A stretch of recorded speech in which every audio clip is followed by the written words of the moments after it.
Dr. Reimer, for being here today. Thank you for your opening remarks. I had it in my head that you and I agree on a number of things, that, for instance, medical misinformation can be dangerous, can harm patients and populations, that measles vaccination in children is very important. You didn't say so in your remarks, but I imagine you would agree with me that it's a bit of a gut punch that Canada's lost its measles eradication status. Would you agree with that? Dr. Reimer. Yeah.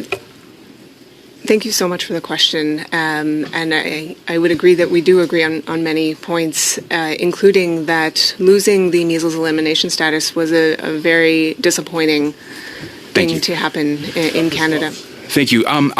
I suspect that we also have an agreement that it's really important that Canadians have trust in public health institutions and that public health institutions work to build that trust with Canadians. And I suspect that if you and I were to discuss at great length, we might find that we have some areas of disagreement there.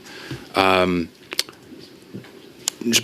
just to open it, I would ask, has measles vaccination rates throughout Canada, and I'll be open, in the region that I served as a public health officer, I'm sure they went down, although good data wasn't even being taken at that time. But in the region that you served as a public health officer, did measles vaccination rates go down over the time that you served?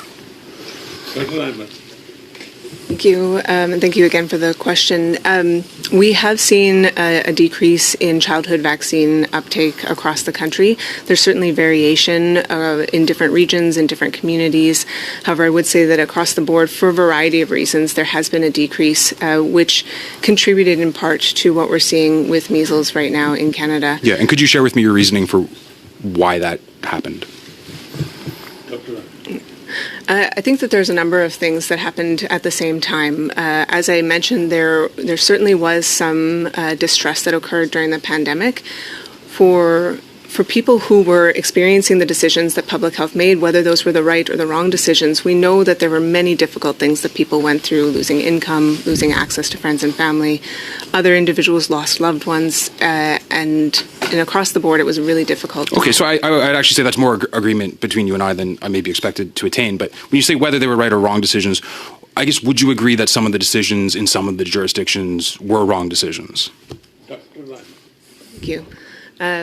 During the pandemic, I know that public health professionals were working their very hardest to make the best decisions they could for their individual communities and for the country as a whole. But surely they weren't batting 1,000. If you can raise your hand, please, that way it will work better. Sorry. And Dr. Reimer, go ahead, please. I have no doubt that we as public health professionals did not function perfectly. However, I do believe that we made the best decisions that we could with the information that we had at the time, and with the goal of the best outcome for Canadians as a whole. So in service of our shared goal of increasing public health in institutions, do you think that public health authorities specifying when they got it wrong and perhaps expressing some amount of humility or even contrition around those points may be in order in terms of building trust?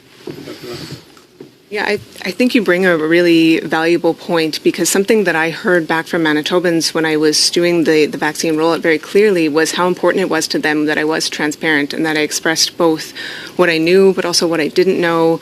And when we changed our approach, giving them an explanation as to why, and often it was because of new information. And so I want to take that into this mandate as well, to make sure that when Canadians hear me speak about a topic, that they can trust that I'm going to share both what I know, what I don't know, and where we change approaches, that I have an explanation about why we changed. Yeah, so, and then maybe on some more specifics, it's my understanding that many, although I'm not in the field anymore, that many public health authorities in many European countries no longer recommend COVID-19 vaccination for healthy children under 18. It is my understanding, last I checked, that public health authorities in Canada do recommend that. Can you speak at all to that discrepancy? I think within public health recommendations, we rely on the National Advisory Committee on Immunization, which is an independent body of scientific experts who review all of the evidence that is available and come up with recommendations for Canadians. And so because they're an independent body, they provide excellent advice to us. The decisions about what is covered and offered in each province or territory is made by those provinces. So I'll be totally open with you. When I was serving as a public health officer, people would tell me things like, I am not going to get this vaccine so long as I feel that you're forcing me into it. Or they would tell me things like, fine, you've convinced me to get the vaccine, but there's no way in hell you're vaccinating my 16-year-old.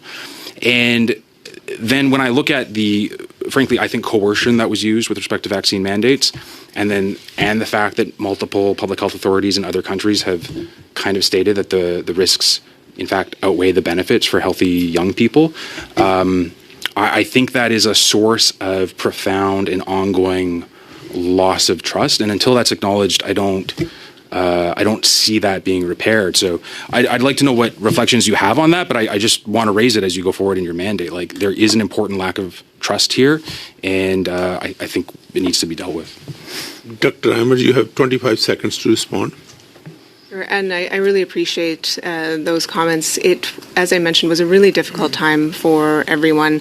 And when we work in public health, we are always trying to balance the benefits and harms of any intervention, as opposed to when I'm caring for an individual patient and I can think about their needs above anyone else's. When you care for a community, you know that the decisions that you make may help some people more than they help others, and that's a difficult balance to take. And at all times there will be some people who appreciate the decisions and others who do not. And that's something that I take very seriously, and I know that the Public Health Agency of Canada takes very seriously, that the decisions that we need to make will always need to balance benefits and risks for all Canadians. And that's what makes the job difficult, but also what makes it so important. Thank you, Dr. Strauss.